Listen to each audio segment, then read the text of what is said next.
Next on the list, kidney failure. Kidney failure, a plant-based diet can help prevent kidney failure, can actually be used to treat kidney failure. You say, why? Because kidneys are highly vascular organs. That's why they look so red when you cut them open. And so if the standard American diet is so toxic to arteries in our heart, brain, and pelvis, leading to heart attacks, strokes, and sexual dysfunction, respectively, what might they be doing to our poor kidneys?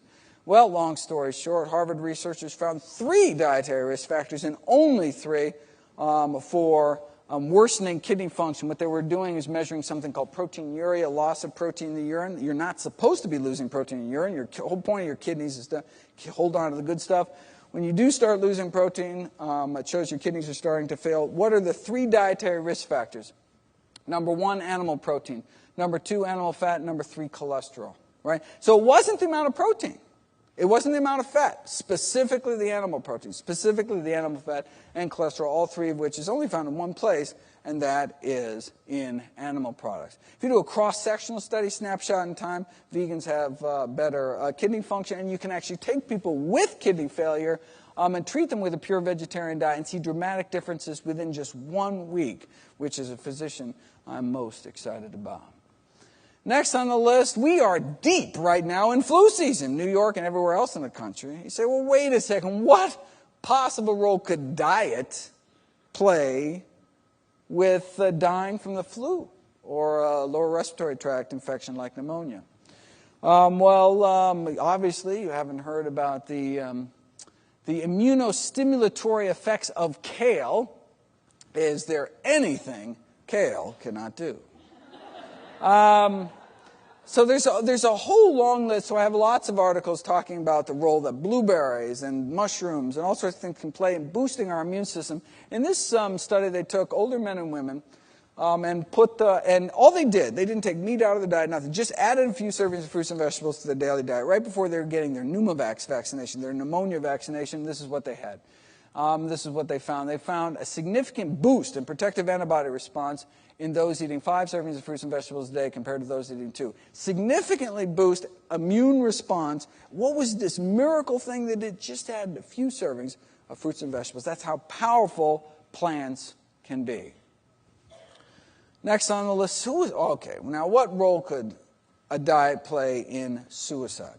Well, 2 years ago, I profiled this important study, cross-sectional study, found that those eating plant-based diets had significantly improved mood, less depression, less anxiety, less stress. But this is a cross-sectional study, meaning a snapshot in time, so you can't prove cause and effect.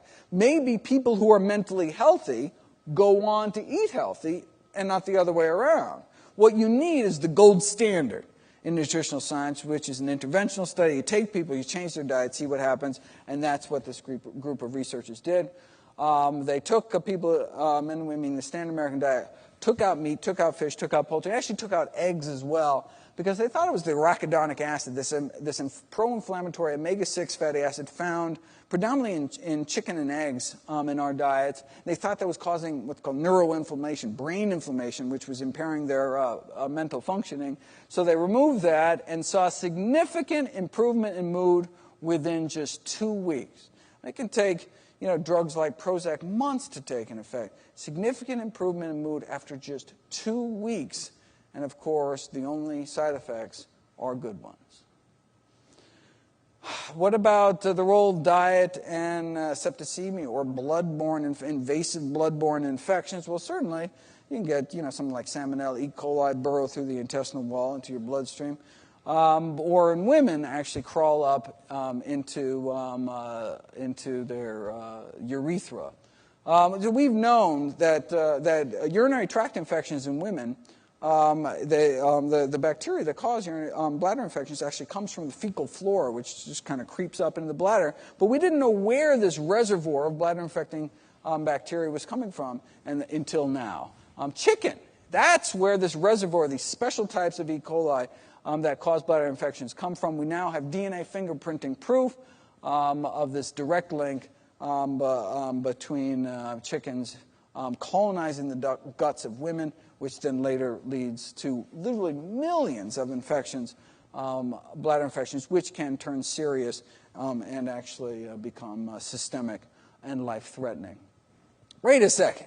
You can't sell unsafe cars. You can't sell unsafe toys. How is it even legal to sell unsafe meat? Well, they do it by blaming the consumer. Quoting one USDA poultry microbiologist, look, raw meats are not idiot-proof, right? They can be mishandled when they are. It's like handling a hand grenade. You pull the pin, someone's going to get hurt. Now, while some may question the wisdom of selling hand grenades in supermarkets, our microbiologist disagrees. He thinks the consumer has the most responsibility, but just refuses to accept it. Right? It's like a car company saying, yeah, we installed faulty brakes, but it's your fault for not putting your kid in a seatbelt. Right? This is what the head of the CDC's food poisoning division had to say about this blame the victim attitude from the meat industry. Is it reasonable that if a consumer undercooks a hamburger, their 3-year-old dies? Is that reasonable?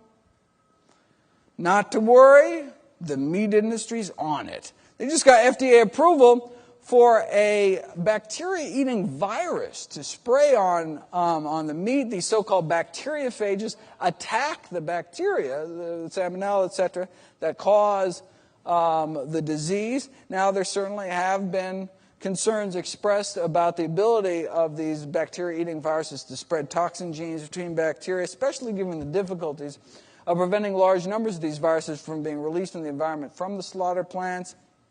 It could also allow the meat industry to become even more complacent about food safety, kind of like the quick fix, techno fix argument about irradiation. Who cares how much fecal matter is in the meat, right? If you can just blast it with enough radiation to effectively sterilize it in the end. Now, the industry is concerned about consumer acceptance of these bacteria-eating viruses. It may present somewhat of a challenge, so of course they're not going to label it or anything.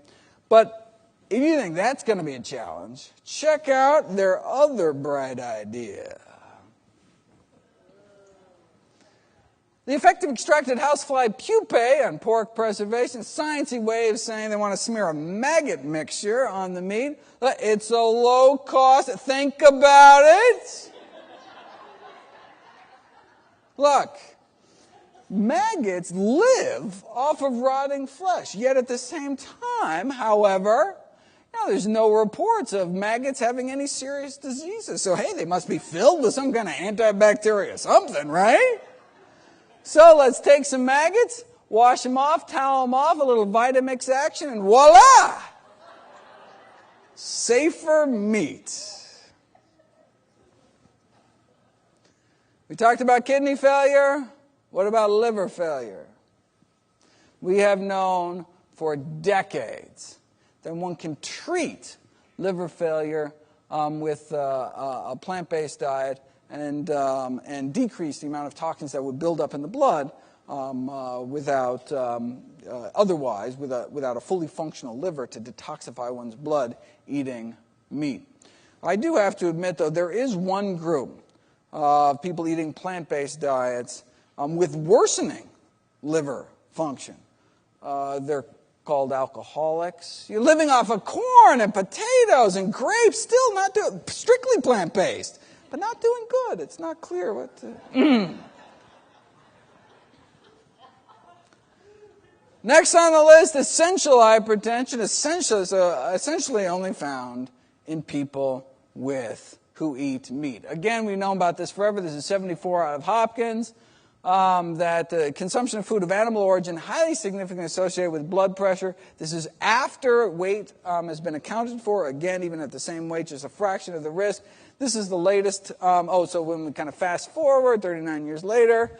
So this, again, out of the Adventist 2 study again. Here's the hypertension. So, again, compared to meat eaters, and these are Adventist meat eaters. These are healthy. They don't eat a lot of meat, significantly less meat than regular people. And they're healthy, they don't smoke, they have these other kind of healthy lifestyle behaviors. All right, so compared to healthy meat eaters, if you go on kind of what they call a semi-vegetarian diet, again, just kind of weekly as opposed to daily meat eating, cut your risk of this leading killer, high blood pressure, 23%. And that's why people die of strokes, right? They have the high blood pressure. All right, 23%. Now, look, you cut out all meat except fish, you just drop your risk 38%. Cut out all meat, period, you just cut your risk more than half. Though, to fully exploit the power of diet, one really has to move towards a fully plant-based diet. But check it out. You see the same thing. Look at diabetes, type 2 diabetes. Again, a stepwise progression. The more and more plant-based one's diet gets. And as we saw before, BMI over 25 is overweight. The only group that's ideal weight were the vegans. But what this shows, look, it's not all black and white. I don't want people going away thinking, oh, well, I got to, no. Anything we can do to move our diet in a healthy direction can significantly, look at this, cut in half, just significantly improve and so look, it can be a process. We can improve our diets as we go along, but any step in that direction, you can get an almost immediate benefit in terms of chronic disease risk. How long does it take to lower one's blood pressure on a healthy diet? 12 days, actually 11 days. See, this is McDougall, Dr. McDougall out in Santa Rosa, California. Took 500 meat eaters, put them on a plant-based diet, got about a 6% drop in blood pressure within 11 days. And that was people came in with normal blood pressure who didn't even need it. Those that came in with high blood pressure got about twice the benefit. And again, less than even 2 weeks. Killer number 14 is Parkinson's disease.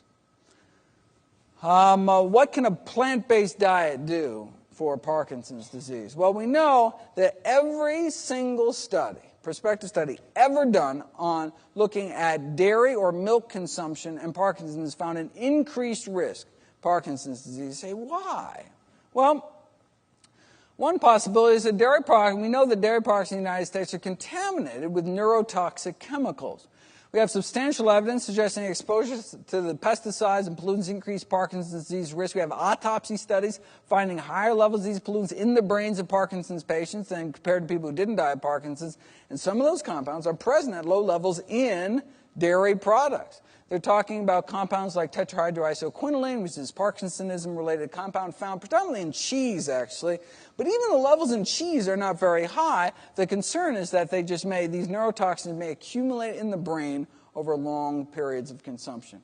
And any of those who've been following my website, last year I also did a video on treating Parkinson's, successfully treating Parkinson's with a plant-based diet as well. Very exciting. And finally, 15. It's pneumonitis, aspiration pneumonia caused by difficulty swallowing, secondary to a stroke, or Parkinson's, Alzheimer's, all things we've already covered. So here we go. Here's our top 15 killers. Right? And a plant-based diet can help prevent nearly all of them, can be used to treat more than half of them, and may even reverse the course of disease in some of them, including, in many cases, our top 3 killers. Anyone want to solve the healthcare crisis? I have a suggestion. Now, look, you can take drugs too, right? Cholesterol-lowering drugs for heart disease, sugar pills or insulin injection for diabetes. Usually takes a couple types of blood pressure pills to bring your blood pressure under control. But that's the beauty of diet. It's not like there's one diet if you want to protect your liver. Oh, and then you got to go on the different kidney diet if you want to protect your kidneys. Oh, but if you care about your heart, family history, okay. No, one diet to rule them all, right? And what about side effects, right, of the drugs? I'm not talking a little rash. Side effects kill. An estimated 106,000 Americans every year, deaths from adverse drug reactions. Not overdose, not illicit drugs. These are drugs prescribed by doctors, wiping out over 100,000 people, taken as directors, wiping out over 100,000 people every year in the United States. Say, wait a second, 106,000 deaths? Well, that means that the 6th leading cause of death is doctors. The 6th leading killer in the United States is me. Thankfully, I can be prevented with a plant-based diet.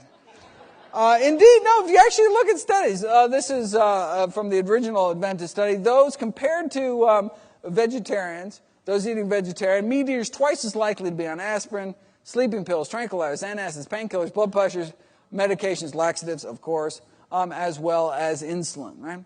So a plant-based diet is good for people that don't like taking drugs, don't like paying for drugs, and don't like risking drug side effects. Although, there are, plant-based diets have side effects of their own. Side effects include fewer chronic diseases, fewer allergies, fewer surgeries, fewer drugs, fewer hospitalizations. And so this is the surgery stuff. I just talked about the big killers here, but fewer, varicose veins and hemorrhoids and gallbladder disease, fewer hysterectomies even. And then in terms of other diseases that I didn't mention, less rheumatoid arthritis, and more importantly, fewer diseases overall. That's what you get. Eating healthy, fewer diseases overall. This is the latest side effect of plant-based eating. Actually, we'll do allergies just for a moment. This is just fascinating. The concern, when I read that adding a few servings of fruits and vegetables can so boost your immune system, I was like, well, wait a second. What about the millions of Americans suffering from autoimmune diseases or seasonal allergies? Their immune system is a little bit too boosted. Might eating healthy make things even worse by tipping them even farther? So that's why I was so excited to see this news. It turns out that no, in fact, compared to vegetarian women, non-vegetarians have 30% more chemical allergies, 24% more asthma, more drug allergies, more bee sting allergies, more hay fevers. So by eating healthy, we get the best of both worlds, right? We support our disease-fighting sectors of our immune system, but we downregulate these overarching autoimmune and inflammatory reactions, and so we just get that kind of sweet spot in the middle by eating healthy. Here's the latest side effect of plant-based eating: fewer cataracts. That's what we get. In fact, you can tell this is a study done in Europe because what they call the heavy meat eating group, the heavy meat eaters, 1 serving a day. Those are the heavy. All right, but compared to the heavy meat eating group, those that cut their meat consumption in half may drop their risk of cataracts. The leading cause of vision loss in this country, 15%. Cut out all meat except fish, just dropped 21%. Cut out all meat, period, just dropped 30%. Again, you can continue to get more and more benefit the more and more plant-based one's diet gets. At the same time, every little bit helps, right? And so I don't want people leaving here. Even just cutting down on meat consumption can significantly lower our risk. Our bodies want to be healthy. They want to heal themselves. And so if you just kick them a little less hard 3 times a day, your body can heal just that much better. All right, so imagine if our nation embraced a plant-based diet, even just cutting down on meat. Imagine what that could do. Well, let me leave you with a case study of where a country that actually gave it a try. Finland, of all places. Finland, after World War II, started packing on the meat, eggs, and dairy. And by the 1970s, Finnish men had the highest levels of heart disease mortality in the world, bumping us down to number 2. Well, they didn't want to die, so they got serious. All right, well, we know heart disease caused by high cholesterol caused by saturated fat intake. So the main focus of this nationwide strategy, let's just reduce the high saturated fat intake. Where's saturated fat found? We're here in the U.S. It's cheese, chicken, and cake, basically, or donuts, right? Cheese, chicken, and dessert. So what did they do? All right, well, a berry project was launched to get farmers to switch from dairy farming to berry farming, all right? And indeed, many farmers did switch from dairies to berries. They instituted these kind of friendly cholesterol-lowering competitions between villages to see like whose village can get the lower average cholesterol, and then they give out prizes. All right, okay. So how'd they do? Well, look, even if there was just a tiny benefit, on a population scale, that could save thousands of lives, right? But instead, remarkably great changes took place. What am I talking about? I am talking about an 80% drop in cardiac mortality across the entire country. 80% of the heart disease gone. And with so much less cancer, so much less heart disease, they cut total mortality, extended life by years for both men and women. And look, Finland is no country of vegans, right? It just shows the power of even cutting back on some of these deleterious foods. And now, of course, who's fighting to be scrabbled back on top to be number one? All right. So why doesn't our government make those same recommendations? Well, I have a series of videos talking about the conflicts of interest within the dietary guidelines committees. People who actually write the official dietary guidelines, and whether they're funded by candy bar companies or the Sugar Association, or whether they happen to be a member of McDonald's Advisory Council on Healthy Lifestyles, or what about maybe they serve on Coca-Cola's Beverage Institute for Health and Wellness. This is my favorite, Joanna Dwyer up at Tufts with me. She was the original Duncan Hines brand girl before she was the official Crisco brand girl, before she went on to write the dietary guidelines for all Americans. If you read what this committee actually comes up with, you'll see that there is no discussion at all of the scientific research on the health consequences of eating meat. Everything I've talked about for the last hour, don't even mention it. Why? Because if the committee actually discussed this research, it'd be unable to justify its recommendation to eat meat at all, as research would show that meat increases the risk of chronic diseases, contrary to the whole point of having dietary guidelines. So thus, by simply ignoring the research, the committee is able to reach a conclusion that would otherwise look improper. Right? They can't even talk about the science. What do we know? We know plant-based diet, fruits, vegetables, whole grains, beans, no meat, reverse heart disease, can prevent deaths from heart disease, may slow the progression of cancer. But again, they can't even talk about the science. And in fact, the 2015 guidelines are coming out soon. And on Tuesday, I'm actually presenting before the committee. It'll be very interesting. So it's me and like the Salt Institute, and then the Sugar Association, and the Pork Producers Council. It is a political education. It's free, open to the public, down in Washington, D.C. at NIH. I don't know, check it out. Tuesday, it'll be fun. They record them. I don't know if they're available online, but it'd be neat to, I don't know, see me wrestle with the pork producers. All right, so the best summary and conclusion of U.S. dietary policy that I've ever been able to find was actually summarized in this cartoon that said, look, the new dietary guidelines have been released. They're talking about the 2010. They tell us to eat healthier, but not so healthy as to noticeably affect any corporate profits. Thank you very much.